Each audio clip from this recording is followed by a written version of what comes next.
Hello, my name is Glenn Dyer, and you are watching a Dyer-Situation. Today I'm seeing Girls Trip.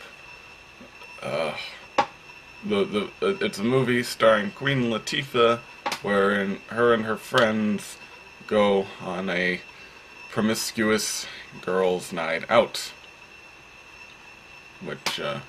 Girls Trip. Yeah. So, what should I think about this movie? My initial reaction upon seeing the poster, awful poster by the way, is, well, this is gonna suck really hard. Well, in case you don't see it, I don't know if I'll be lazy, I don't know if I can be not lazy enough to show it right here.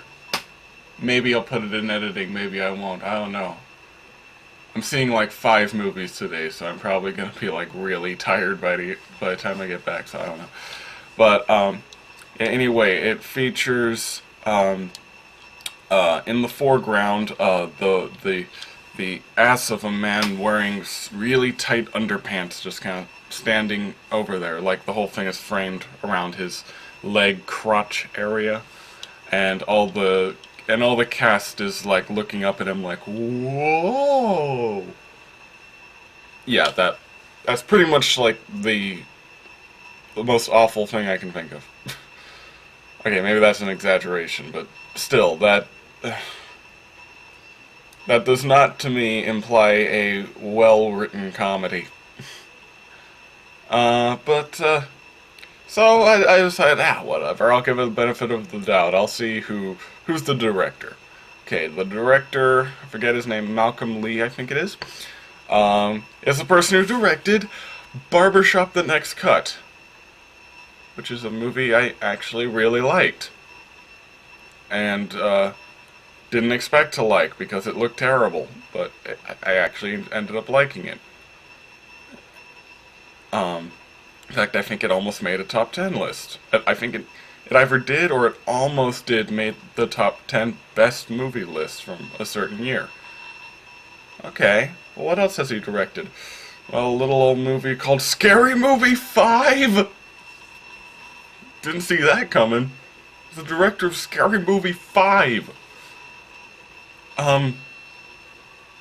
So I guess we're balanced out now? Because that movie also made a top 10 list. If Barbershop, I forget if Barbershop made the top 10 good list, but if it did, that might mean that the guys directed movies that have been on 2 completely opposite ends of my list. Which is something.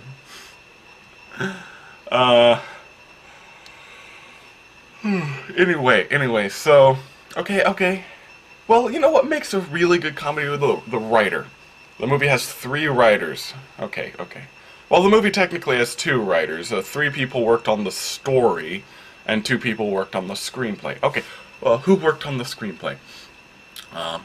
One of the guys wrote for Barbershop: The Next Cut, and did not write for Scary Movie 5. Okay, that's a pretty good sign. And the other one, from what I remember, slightly less experienced. He wrote for Barbershop. Let's see, one of them wrote for Barbershop: The Next Cut, and also wrote for America's Next Top Model, which is strange. I didn't even know they had writers, but he wrote for it. And then one of the people who wrote the story and not the screenplay didn't write for Barbershop: The Next Cut, but he was a staff writer on South Park for a while. Thank you, IMDb. What does all this mean? Jack shit. I think the movie's still gonna suck. There you go.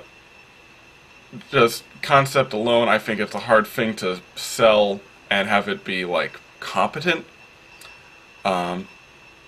I'm thinking this is just gonna be kind of lazy. Like,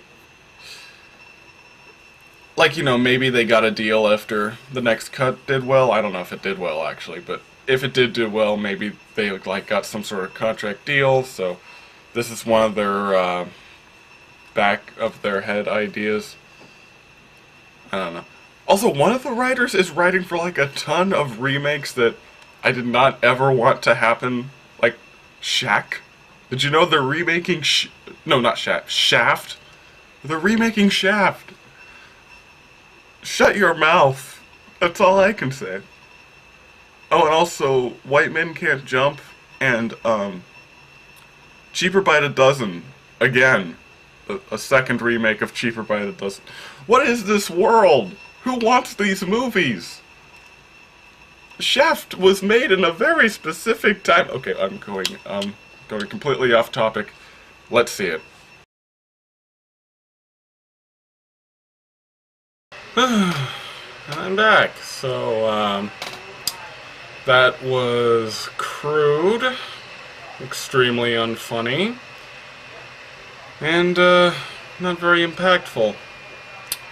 It is also one of the best comedies of the year, because it has pretty basic characters, and each one maintains their characteristics all the way through, and they make comedy situations out of them. They attempt a plot of sorts, an overreaching element there. There's actual dramatic moments in there that, if one were to actually care about these characters, it might be impactful.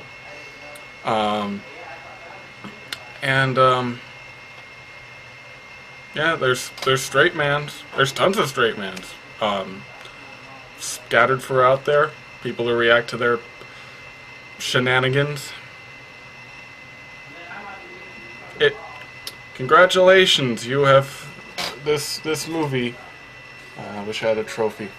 This movie has received my Glenn Dyer liquid latex seal of banality for comedy. You have achieved the bare minimum of what a comedy should be in order to get my approval. There you go. I don't actually like this movie in any way, shape, or form, but I am forced to say that it's okay. Simply because it has met my bare requirements for satisfactory work. And not many movies do. So there you go. I guess that's me showing that it is possible. It's easy.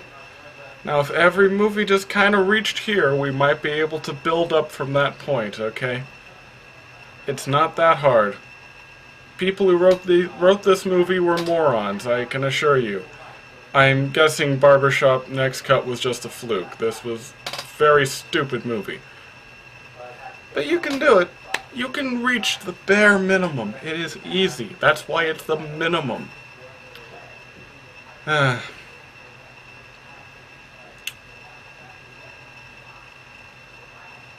I miss liking movies.